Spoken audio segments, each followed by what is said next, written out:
what we realized is that most people think of balance as a destination. When I arrange everything in my life just so I can sit on the mountaintop and say Om. It's like there's to be this moment where there's this like reverberation in our lives where everything's in balance. And it's not a state, it's not a destination, it's actually a verb. I want to read the question properly because I know it's often paraphrased, but it's very important how it's written because you break it down, I know, in the book into 3 parts. But what's the one thing you can do such that by doing it, everything else will be easier or unnecessary? Yeah. So it's a mouthful, but it's a very specific question, a big question designed to give you a really specific answer. And I remember when we wrote that, I was afraid that people would ask it and not know the answer. And the reality is 95% of people just aren't asking the question. They're walking around with some guilt about the things they know they should be doing that they aren't. And because they're caught up in that busyness trap. In the beginning of the day, before I get on email and I get into the office, my wife and I have built a pretty nice morning ritual. And one of them is to kind of center ourselves around what's important to us. That's why I flashed you my values. If I know before I go out in the world what I've actually said yes to, then it's really easy to kind of say no to the other stuff. So I think the thing that I do is I have a little ritual of looking at my calendar and my goals and asking, do they align? Am I actually allocating time to the things I say are important today? Jay. Jay, I feel like I've known you for a long time. I read your book years ago. I reread it this week in preparation for our conversation.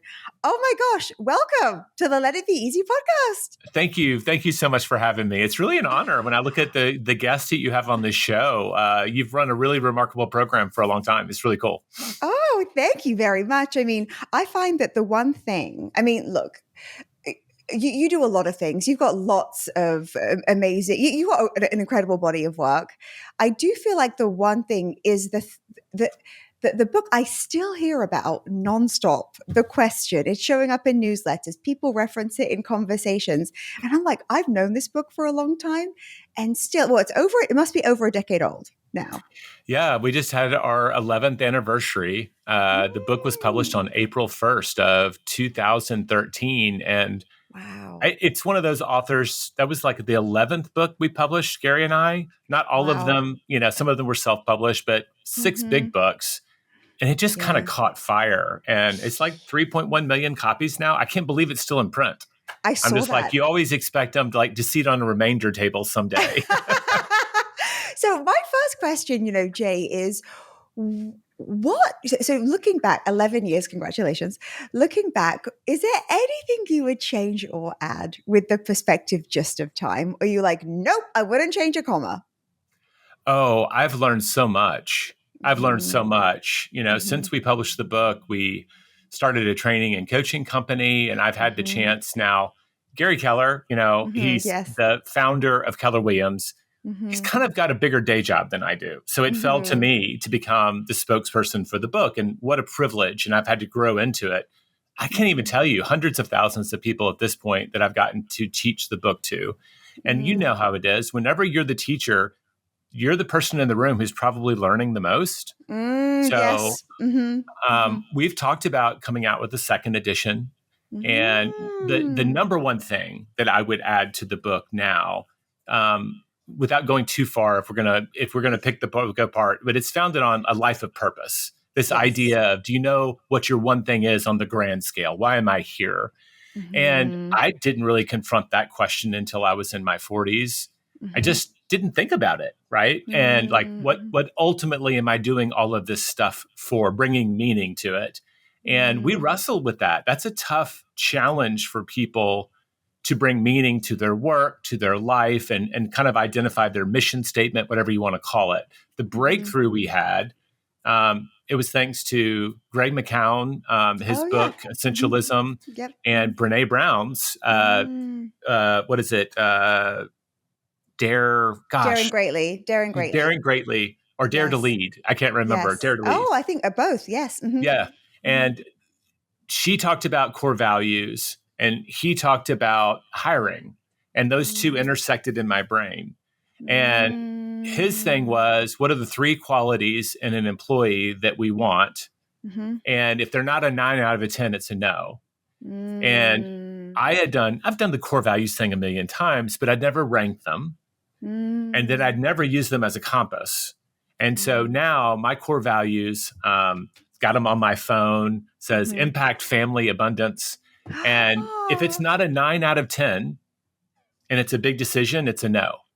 And like, I want to go back and add that as like a gateway drug to identifying your purpose. Because now at least you're headed in the right direction. You're living your values.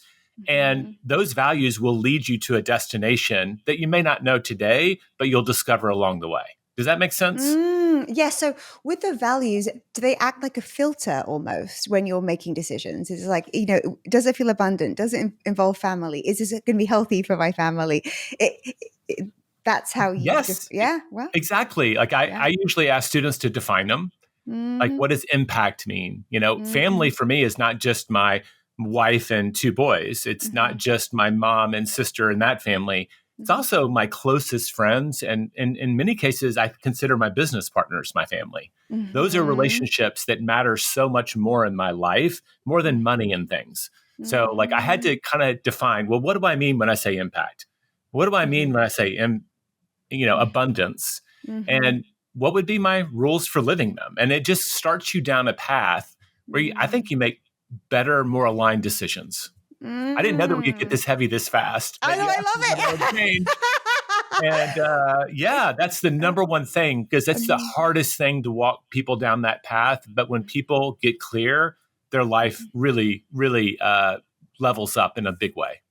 And that clarity is really, I think, the foundation too of your work, because, one of my favorite pieces or takeaways from it is when you share, not everything's equal, but we treat everything with equal relevance, energy, time. It's like, well, doing this and doing that on my to-do list. It's like, they're not. No. Isn't this a bit of a like a palm to forehead moment? Sometimes you can go, today I did this, I did my taxes, I got the groceries, and you think, but I don't feel good. I don't feel like particularly accomplished. I don't feel energized. Could you speak to that for a moment, please, Jay? You said the magic word. You can have a day of amazing busyness where you do a lot and accomplish nothing. And it feels like contradictory, like some sort of Zen cone or something. If a tree falls in a forest, like if I do everything on my to-do list, can I still have accomplished nothing? And the answer is yes. And it's so unfair. It feels unfair. I mean, especially in the new reality of Zoom, like nobody even builds in time to get to meetings and things anymore. Like you can be going back to back to back all day long and never really have a moment to center and ask, what is the priority? And so that was the first lie that we wrote about in the book. Like, what are the things that get between you and living the one thing? And when you don't identify and address the priorities, you're effectively treating everything like it matters equally. And I think it's easy to do if you're an entrepreneur, if you're a busy parent, juggling job, life. We're in the sandwich years. My wife is literally taking care of her father right now, who fell earlier this week. He's going to be okay, go melt. But like you're in that time. We also have a graduating senior and you're caught and you have so much on your plate. And it's easy to start playing the game of check off. But we try to teach people, I say at the beginning of the day, and this goes like, I read this first in the 4-Hour Workweek. Right. What is your number one priority? And if you had to stretch it, if I do these 3 things today, it would be a great day. And that just really kind of runs through the book, this idea, if you're really clear about what you've said yes to, saying no to the other stuff actually gets easier. And if you just do that one thing, like for my physical health today, we had to get up at 5:30 because we work out with a trainer who conveniently, we've earned the right over many, many years of having the trainer come to our home.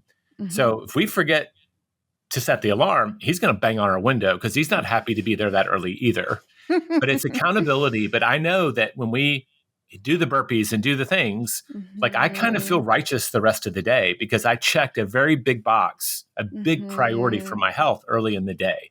It works that Mm-hmm. way for your family, your kids, all the other areas if you understand what really matters versus all the noise. Mm-hmm. And what's interesting about this too, Jay, is one thing that I love about the book, because I hate it when people talk about balance. I really hate it. I just think it just makes you feel bad, you know. It doesn't, it's not useful. And I'm sure there are times in your life where a 5:30 workout wasn't a priority. Maybe just like kind of getting by, eating clean, maybe not drinking too much. I don't know. Like that was kind of just good enough for the moment if you're on tour or if you're, you know, go, go, go. But at this stage, this is a priority for you for now. Yes. I mean, so there are seasons in life, right? So it's not just going to be like, okay, today I'm going to do this amount of work and spend this amount of time with my family. Can you speak about the balance, lie, and myth that makes us all feel bad? And I'll also be really transparent. Mm-hmm. I really didn't get purposeful about my diet or my health until we had 2 kids. Mm-hmm. And suddenly, like the things that I naturally did, play soccer on the weekends and Mm-hmm. just go for a run, like I had to be purposeful or they just didn't happen. Like we Mm-hmm. had 2 kids and I bet I gained 25, 30 pounds in the first 2 years. Mm-hmm. And it wasn't great. And I just realized, oh, now in my 40s, it's not like when I was in my 30s and my metabolism, my wife hated me. She's like, you're like a little calorie burning machine. I would even get hot at night. And she was like, that all went away. And now I had to do different. So just to be acknowledged, like Yeah. Mm-hmm. reality came and knocked on my door sometime in my 40s and says, you can't be entrepreneurial about this anymore. So balance. Mm-hmm. I'll say, I wasn't that enlightened. I really did talk about a balanced life until we did the research for this book. Mm-hmm. And what we realized is that most people think of balance as a destination. Mm-hmm. When I arrange everything in my life just so I can sit on the mountaintop and say Om, you know, it's like it just, there's to be this moment where there's this like reverberation in our lives where everything's in balance. Mm-hmm. And it's not a state, it's not a destination, it's actually a verb. When I'm teaching this, I'll get people, like if someone's walking around with their dog, stand on one leg for a second. Just stand on one leg. Now, are you balanced or balancing? And everybody's like, balancing, whatever. It's like, yeah, but that's the point. It's a verb. Mm-hmm. And we don't really get to achieve balance the way we think, but we can be actively, we call it counterbalancing our lives. So I believe, and we kind of teach that work is the place where you can be the most unbalanced. It's the most forgiving. You can go all in on the thing that really matters most, that drives everything in your business. And you can have kind of mediocre customer support and all of those other things that people will ding you for, and you'll get a 4-star instead of a 5-star review. But if the product or service is remarkable, people deal with a lot of junk to get it. Because it's remarkable. Like the one thing is delivering something remarkable in that broad context. Everything else, your spiritual life, your physical health, your mental health, your relationships, you can't neglect the way you can the little things at work. And if you neglect them too long, they may not be there for you. And so like the big thing we teach people to do is counterbalance super actively outside of work. And at work, just there's stuff that we still have to do. We have to answer our emails, but understand, address the priorities pretty ruthlessly there, and the little things will work themselves out with time. So that's the big thesis. Did I miss any big points that you like? I mean, I love it because this is also what can keep us really busy, have us feeling guilty if we're not doing everything perfectly. And it's, you know, there are things that we have to sacrifice. I mean, this is just like the reality, especially if you are really clear on what it is your one thing is. And I love how the book breaks it down into different areas, because I think that it's easy to go, okay, you know, my one thing is to have X amount of money in my portfolio. Right. Or my number one thing is to write a book, or the number one thing is to, you know, whatever it be, start a podcast. But you speak about family, spirituality. It really is like looking at what the one thing, asking the right questions in different life areas. Where do you find people use or need this question the most? Well, we had an app for the first year it was out where people, what we kind of taught people to do is that it starts with building a foundational habit in each of those areas. Like, do you have a spiritual practice? And is it just kind of automatic for you? A lot of people will say they're spiritual religious, but if you ask them about their practice, like how does that show up in the world? For me, love happens through words and deeds. And deeds. And so like having some sense of what it is that I do in each of the areas. And you can build a foundational habit. We talk about it in the book in as little as 66 days. And so we just very methodically tried to build what I guess now we would call them keystone habits. Thank you, Charles Duhigg, with The Power of Habit. Those keystone habits in those areas that kind of drive a lot of our results. So what I found with the app is that by far, like 80% of the people forming habits started with health. And in the beginning, to be honest, it said physical health. If you've got a book that was printed in the last 2 years, it'll just say health. COVID taught us the lesson that we can't just think physically about our health. We also have to think about our mental health as well. And we just saw too many people with isolation just realizing this made a big difference. But health was a big deal. And I think the CrossFit crew grabbed onto the book and ran with it big time. And then the keto crowd. I remember turning to Gary. I was like, we tried to write a business productivity book and somebody wrote a weight loss book. And I was How amazing. I'm happy with it. I do think that the fundamental principles of making small investments daily and then realizing there's this exponential payoff over time, you get great feedback with a physical type pursuit. You've done it. Like if you've done a diet before, it feels like very measurable. It's very, but it's clear. You lose a lot of weight the first week and then nothing happens. And then like 2 months into it, someone will be like, you look nice. What's different? Like, they're like, oh, your cheekbones are pronounced now. Yes. And like, there's that period where you're making all the investments and it doesn't feel like you're making progress. And then that elbow kicks in and results start to show up in really meaningful ways. So I think that created a really interesting feedback loop for the book where people were living it in that area and being rewarded for it and therefore talking about it. So by far, health is the number one application. And I start a lot of people there. Wow. Most entrepreneurs are sleep deprived. Actually, most people are sleep deprived. And I think if we deal with the foundational problems, a lot of other things will click into place. I love to ask people the one thing just randomly. Sometimes it's like, I like to ask people like, what's your passion? Or like, what's the one thing that's like your priority in your life right now?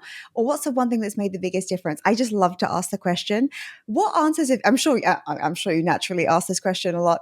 What have been some wacky answers you've gotten when you're, or like, what have been some, you're like, oh, that's an interesting one, because, and I want to read the question properly because I know it's often paraphrased, but it's very important how it's written because you break it down, I know in the book, into 3 parts, but what's the one thing you can do such that by doing it, everything else will be easier or unnecessary? Yeah. So it's a mouthful, but it's a very specific question, a big question designed to give you a really specific answer. And I remember when we wrote that, I was afraid that people would ask it and not know the answer. And the reality is 95% of people just aren't asking the question. They're walking around with some guilt about the things they know they should be doing that they aren't. And because they're caught up in that busyness trap. So some of the weirder answers, I think one of the kind of provocative ideas of the book is that most people, when they think really big, think they have to act really big. And we're telling people, think big, start small. And so I'm often surprised at the tiny changes people will make to their life. Their one thing ends up being remarkably small, and it overflows into every area of their life. The one that was most meaningful to me, I used to give speeches and talk about, I don't even know where it came from, what part of the book I was talking about, but it was relevant to me at the time. I had chosen I was on morning duty. I had to get the kids dressed. I had to get them fed, and I would take them to school because my wife is the entrepreneur. I have a job. I could do drop off, but it was really almost impossible for me to navigate to pick up. And a lot of magic happens on the way to school and on the way home from school. And I didn't want to miss it entirely. And someone told me, you should walk your kids to school. And I'm like, but then I'll be sweaty. And I had a lot of objections. And so I was sharing that I had started the practice of kind of parking the car like a good quarter mile from the school instead of dropping them off in the line and walking my kids in. And the conversations and the magic of holding their hands and just getting their nervousness about what was going to happen that day or the excitement. And it was really meaningful for me as the working dad at the time. And about a year later, a guy wrote me a note and he said, wow, I'm getting emotional thinking about it. He just said, I started walking my daughter to school and it has made all the difference in my life. Wow. And you're like, I got on the phone with him and it was like his ability to make that commitment and keep it and then feel good about himself started a feedback loop. I'm not as lost as I thought. I do have more control than I imagined. And those little tiny things actually give us faith that we can do another, and then they start to compound. It's really I'm a big powerful. softie. I love it, Jada. That's why everybody loves you. I come from a long line of criers. My dad was the worst. You're just one of life's good guys, Jay. I mean, everybody knows this about you. But what's so interesting is, okay, so something as, let's say, simple as walking a child to school, right? It's not like I'm running for office, I'm changing the world. It's like, it is powerful. It is beautiful. It is a keystone in your life, right? Yeah. Her life, probably maybe if she's a parent, how your kids will parent one day.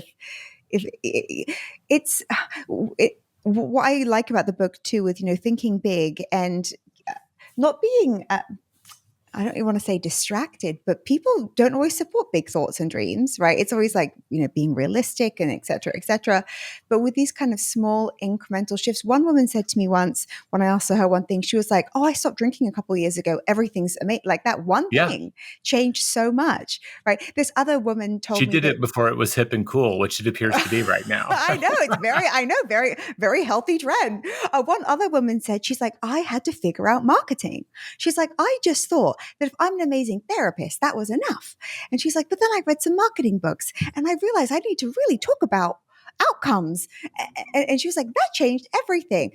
It's so interesting, isn't it, Jay? Yeah. So I was speaking to a friend of mine about this, saying that I was going to be chatting with you. And he said that he thought his one thing was writing a book. It was a memoir that he wrote. It was his lifelong dream. Yeah. And he wrote it. It came out a year or two ago now. And he actually kind of got depressed. Like, I think that it kind of took him off track because, well, look, authors, they're all a bit different, but not every book is going to, I think, have maybe the response we dream of, or we never really know. Like you got to do it for the love, but it took him away from a few things. He felt kind of depressed and he was like, I think by focusing on that thing that felt so important, I'm happy I've done it, but I don't want to do it again. I thought that this would be the start of like a whole new era in my life. So what would you say to that, Jim? I'm just curious to hear your opinion. I have so many questions. The first thing that came to mind is sometimes when we hold a dream out there and it's always in front of us, we always have that thing to look forward to. And it's kind of the problem sometimes with not thinking big enough is that you get to the finish line and you're faced with, now what? Now what do I do? And there is a natural letdown that happens when you cross a big finish line because now you're looking for the next finish line to cross. And I'm lucky that my partner, Gary, he wrote in our very first book that he had dealt with this idea of, and financially, people move the goalpost on themselves all the time, just so they have something to chase. Yes. Because without something to chase, they don't have a reason to keep moving forward. And he made the decision that he was just going to try to become the best he could be. And he goes like, the bad news and the good news is there's no finish line.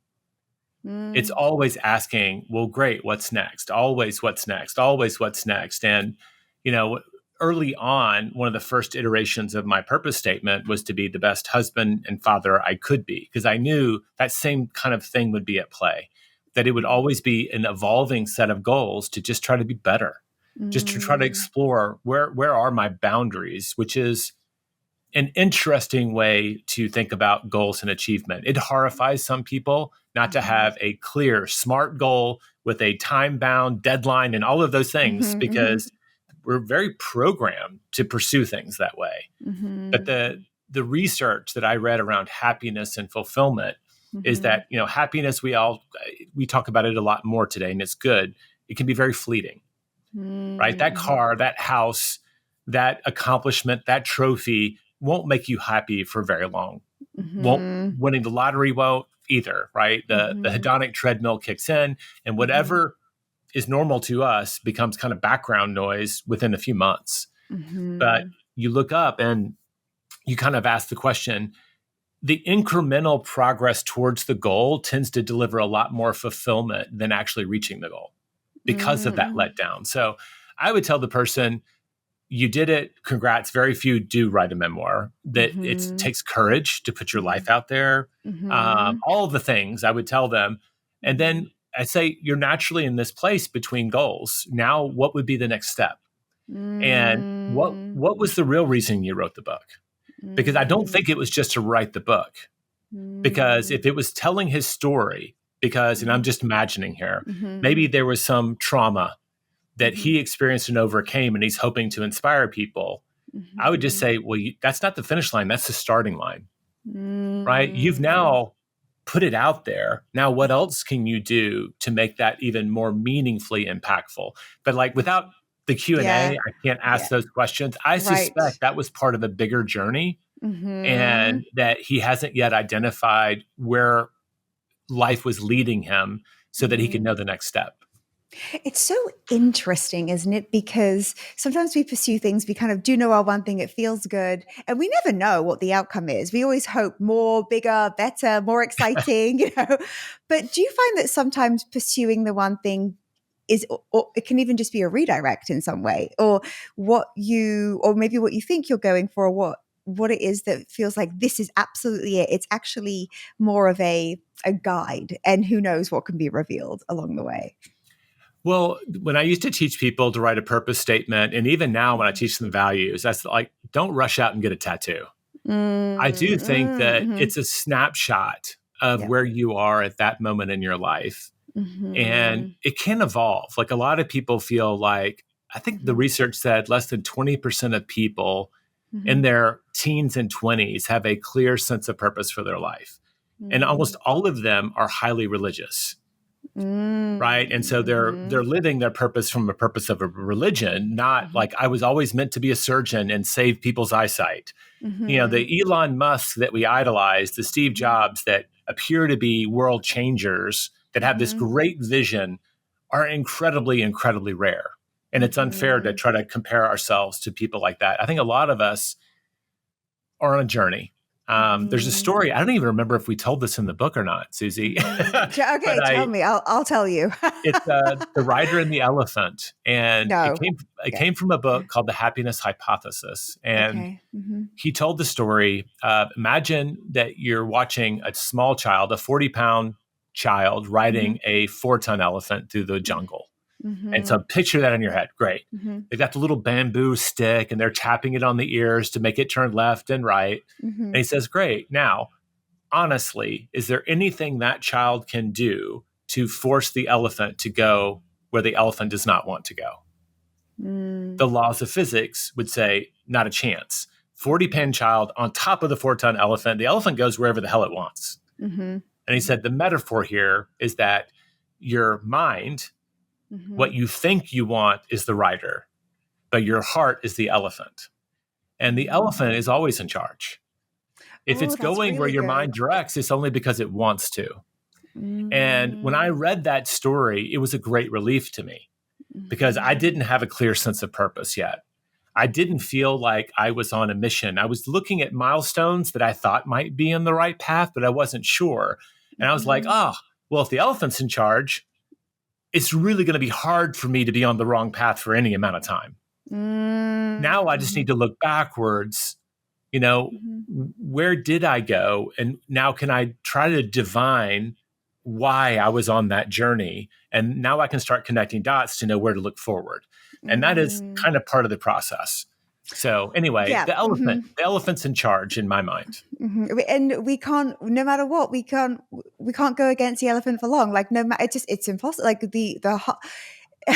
We are who we are. I mean, truly at the crux of it. I mean, we can go in different directions, but you're right.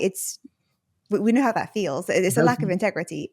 Yeah, those moments, we've all lived it. Like maybe we were in a workplace that was toxic. Maybe we were in a relationship that was toxic, friendly or otherwise, and we knew it was wrong. And we were still not quite clear how to extricate ourselves. Truth is, we weren't living our values by being in that relationship. We weren't living our values by being in that place or doing that thing. And we were out of alignment. And I think the elephant gets really clear, starts to make us unhappy and dissatisfied very quickly. Even if we can't articulate it, it's telling us we need to be moving on to something else. What about, Jay? So you mentioned the book Essentialism. So of course, I read that book and I can see also even the 10X, but I can see so many amazing themes throughout great selling books. And I am not an essentialist. Yeah. So like I am not, it's not my design. I do a lot of things and to me, they make sense in the way, the way that they kind of, they serve each other, they feed each other. They have to feel good, right?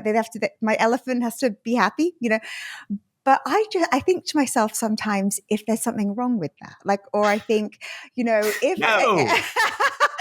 looking at the someday goal, right? So using your framework backwards, someday, 10 years, 5 years, this week, today, I think, gosh, okay, so just say, and I'm kind of like making this up now, but just say I said, okay, I want to be like Esther Perel, right? Say she's a relationship expert. She helps couples with intimacy. She travels. I love how she's in her 60s doing this work. I think she's wonderful. But Esther Perel doesn't do a lot of the things that I do. Right. She doesn't teach people how to get into the media. She doesn't do, and I still love, and I'm also a self-help author. So I don't even know what my question is, but I think you know what I'm talking about. Yeah. I mean, you sound a little bit like my wife, who forever variety is the spice of life. So I do think that some people embrace more variety than others. I think about, did you ever watch that? I'm trying to think. Oh gosh, what was the Cheers? The old sitcom Cheers. The old show, yes. Yeah. And there's one where Norm is walking in, the male, the guy who's always there as a fixture. And he's like, oh, you've changed so much. It was like some slip back in history. And this guy's like, there used to be a staircase there. And, he's imagining this space 20 years before the show happened. And then he goes, oh, hey, Norm. And so it's like, I'm kind of Norm. I would be happy to go to the same place every week, and they know what my favorites are, and everybody knows my name, and all of those things. My wife is like, we are not going to the Alamo Drafthouse for another movie for a while. She wants to explore, and she makes me better that way. So I don't bring judgment to it because I'm in love with someone who lives life that way. Yes. But the truth is, there are probably, if we kind of opened up the hood and looked, there's a clear pattern of you putting in many, many more reps than the average person in some areas of your life. And they might be aimed at different things, but similar skill sets. So you're just getting better, and that skill keeps compounding to make you more powerful and more effective. I mean, you've accomplished a lot with the strategy that you're doing. I believe that comes from an outsized set of skills in a few areas. That would be the thesis of the one thing. That a generalist, a true generalist, would not have achieved that without luck playing a big part of it. And I don't think you're just lucky. I think I want to believe that you're talented. And I mean that not just to flatter you on your own podcast, but you've got a track record that defies luck, in my opinion. So I would look to, I remember when I was about to go to college, my mom made me sit down with a psychologist and take all these tests because I didn't know what I wanted to be. And my mom, the perfect Southern mom, thought I should already know by the time I was a junior in high school. And so, but the thing they said is you probably are going to want to get good at something, but need a lot of variety within it. So you should look at law and journalism. Law, they become experts at the law, but every case has a little difference to it. And in journalism, you're still becoming a writer and you master your craft, but every story brings the variety. So I needed variety within a narrow range. I think my wife needs a wider range. I would look to the commonalities, kind of like the elephant. There is a thread. I bet if we asked Heath what the thread was, the people who love us most can often see us the best. My coach Yes. always tells me it's hard to read the label when you're inside the box. And Yeah. so sometimes it becomes more evident to our friends and loved ones than it is to us. It's, you know what, this is true. This is reassuring because I think that sometimes I don't want to use the word shame because it sounds so serious, but I sometimes think we are a bit shamed to know exactly the one. This is I am an author. I am I define even when it comes to what's your bio. Oh gosh, I hate that question. I'm like, wait, who are you? Okay, let me simplify it for you. Like, let me tailor it for you because you know how it is, you know. And so I think to myself, like, I love people. Like, Yeah. I love people and I love helping them do things that they may not believe they can do and making it easy, like showing them the easy way to get there because there are easier ways to get there. What a rewarding career to I pursue. know. And like, and it shows up in different ways, but I'm thinking like, you know, I was thinking, you know, what is my one thing right now? And I'm like, I think my one thing is to know what it is because do you ever have these phases too, Jay, when you're like, life's actually just pretty good? Like, yeah. Is that okay? Like, should I be more like, damn, I really need a new one thing. I'm directionless, but I'm like, I'm consistent. I'm not overworked. We just got back from a month in Paris. Like, I'm happy with what I'm working on. It feels very unrushed. Like, it's okay to still want more. There's a guy, I think his last name is Sokol with a K, and he was one of the leaders that reported to Warren Buffett at some point. And I bought this whole little book just for the title. And it was Pleased But Not Satisfied. And his thesis was the attitude of a great leader is that they were often pleased at so much that was happening and expressed that. Great job, attaboy, attagirl, but they weren't satisfied. And so I have a feeling like you're describing that you have every reason to feel blessed and that you have a great life. Should I feel guilty for wanting more? And the answer is unequivocally no. It's your life. And if the current combination of vacations and work and fun and hobbies, like all the things that we call our life, isn't adding up to as much as you would like, you can always ask, what would more look like? What's missing?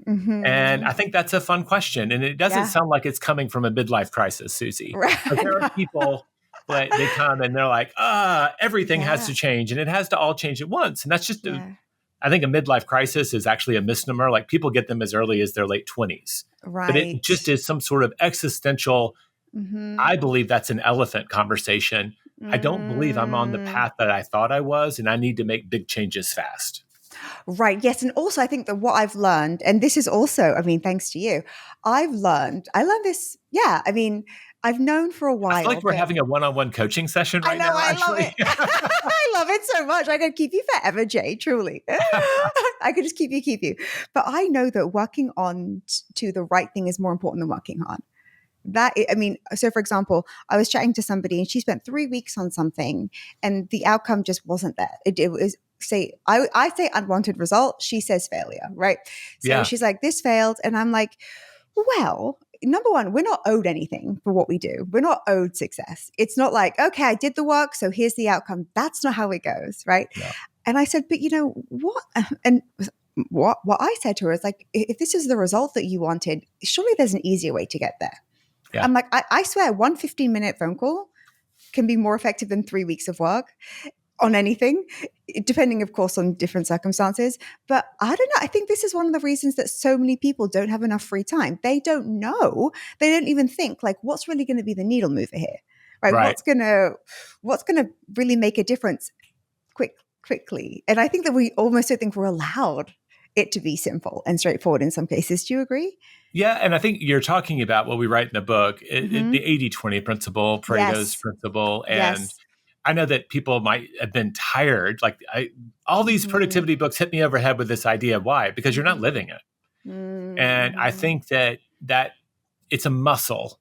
It's a muscle that doesn't come naturally of looking at a set of activities and starting to understand the one that will get you the farthest. And you're kind of an expert in your space. So when someone tells you, you say, well, what are you doing to promote the work or whatever? You're going to hear the things that actually that are missing that they should be doing, or the things they're doing that don't make a big difference. For book sales, and you might correct me publicly, and I'm okay with that. Yeah. In my experience, social is very good for engagement. That's a place where people go and they've already read the book, though, and they want to know more. Is there more here? Or I just want to keep the vibe going. But 50 to 1, my email list matters more to sales going forward than anything that we do on social media. And that might have changed. I'm not really on TikTok, and I heard some authors do great there. I'm not there yet. But in my world so far, I've over-indexed on trying to have a quality email list because that's actually where my number one result. I want to impact with the books. It all begins with someone buying it for themselves or someone else. Then they have to read it. Then they have to live it. It's a lot of boxes to check to make that kind of impact. But I've gone backwards and know that one of the leading indicators to my success is how big is my email list and how engaged are they? And so but that came from decades of experience. It doesn't show up naturally, and nobody teaches you that. So that's one of the main skills we teach with the one thing is can you identify what is your biggest lever right now in your life that you can pull? That's the one thing question. What's the one thing, not a bunch of junk? What's the one thing I can do, not could, should, or would? It's the old Shel Silverstein poem. All the woulda, coulda, shouldas ran away and hid from one little did. You got to get into action, not future stuff. Makes everything easier and necessary. So what's the longest run of dominoes I have in my life right now? So that if I just knock over this first one, it builds momentum for everything else. That's a muscle. And the more you ask it and the more you search for answers, the better you get at identifying them. Gary Keller's freakish. Really? He can look at someone's P&L, ask a couple of questions and boom. If it's a service business, I mean, he's launched 1,500 of them through his franchise company, not to mention all the other ones. He has built up a kind of, blink ability in the Malcolm Gladwell sense, where he spent so much time analyzing it. He just sees patterns before other people. And it's around the 80-20, which is a really cool thing. It's interesting, the 80-20, that I think we all know, we've all heard of it, and yet... people even say, 80-20 with your diet, cheat at the weekends, or 80. And when it comes to investing, etc. I mean, I think it's still so seldom applied, right? I mean, when you think about, I spoke to a woman recently and she was looking at her overall business health. I'm right there with you with the email lists. And I said to her, well, no, for sure. And then of course, traditional media, of course, one of my faves. But I said to her, she was like, my business is hit a plateau. And I was like, well, what are your products and what's the percentage breakdown? So is one, so just say you had 5 offers, 2 probably the killer offers, the ones that easy, right? They sell, they work, she enjoys it. And then there are 3, but she's loyal to them because she put a lot of time into them and they get a lot of her marketing. It's this is such an easy, I mean, your business will change overnight if you just dialed up what's already working. Right. I mean, is that what you do a lot of too, when you're mentioning your friend now saying he just lasers in and he can just see?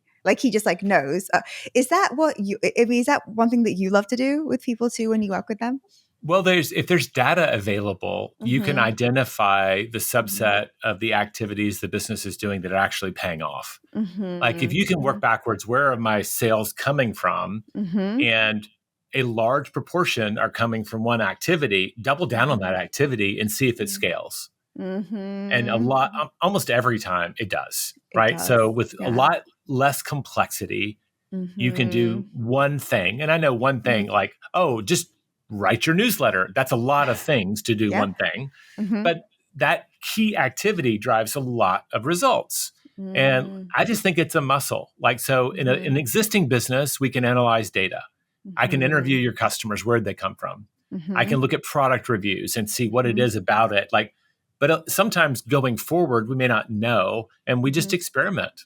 But I think that's where the business part comes in. If it's a business activity, we tend to measure things and kind of watch for patterns. And people who can see the patterns first often have an unfair advantage. And it's so interesting because the data is there. I think that we forget, or we doesn't even. It's even if you look at your credit card bill, it's like do you ever cook? That's what my credit card would say. Do you ever cook? Yeah. I think that when it comes to how you think and how you approach, I'm still laughing at that comment because I'm guilty. Like my wife and I, we love food, and you're in Miami, so I'm sure that if you can, going out to eat, if that's one of the things you really enjoy, you could really indulge. It's a pleasure. I'm not looking to reduce it anytime soon, but I just think it's so interesting. There is this data that exists. And if we look at it, and if we identify what our one thing is, maybe there's more information available to us than we think. And maybe we resist it a bit, or it feels a bit overwhelming, or we just haven't done it yet. But the fruits are there. And like you said, small shifts, right? Small shifts, incremental little shifts. experiments, One truth, you were talking about doing the right thing, how important it is to choose. That's how we got here. And I think there's a Peter Drucker quote that's really great around that too, right? That just, it's not doing the thing well, it's doing the right thing well. And I do think that one thing we get caught up in when we're new to the game is we want to over-index on making the right choice versus just making a choice. And I remember someone saying, like, how in the world do we pick our spouses? And some people, like I'm lucky, we'll have our 25th anniversary this year. Oh, congratulations. I also know we put a lot of work into it. Yes. We do retreats every year. We now host them as a part of our process, a goal-setting retreat for couples. It holds us accountable to do the work, to stay married. Yeah. And you look up and you're like, sometimes instead of focusing so hard on making the perfect right choice, what will we have to do to make whatever choice we've decided on right? And sometimes it's a frame around the results. Like if the thing that you love to do is podcasting, right? Like I am going to build my business on podcasting. Well, bad news is there's very poor discoverability, right? People get attached to their audiences and build habits. And the people with the biggest audiences just keep making their podcast longer. In about 5 years, like Tim Ferriss and Joe Rogan will be 20-hour podcast, right? They're already 4 hours. Like they know that they're the tallest trees in the forest and they're just trying to take up all the sunlight because people, if they're going to listen to Joe Rogan, say, then everybody else is second. And how many hours of podcast time do they have? So I'm just like, okay, but if that's where your heart is and your passion, are you okay on a longer journey? And if people are actually okay with that, I'm okay with it. The thing that I think people get wrong is they're thinking about what other people will think about their success. Success is getting what you want. I just find most people aren't very clear about what they want. And if they were, they could actually define success in different ways than the world tells them. Jay, when people come across you and your work, what's your intention? Like, what do you want them to feel? What do you want the outcome to be when someone's like, oh, I got your book, or I started listening to you, I found, hey, 20%ers. I always love your videos. I'm like, oh, there he is. What's your biggest intention for the work you do? I think the through line for me, the theme in the book of my life in this current chapter, I'm really aware as they tell us that 75% of the time we have with our kids is before they go to college. And my youngest is a senior and going to graduate in 2 weeks. Wow. I am supremely aware of the amount of time that I still have where I have to influence the trajectory of this young person.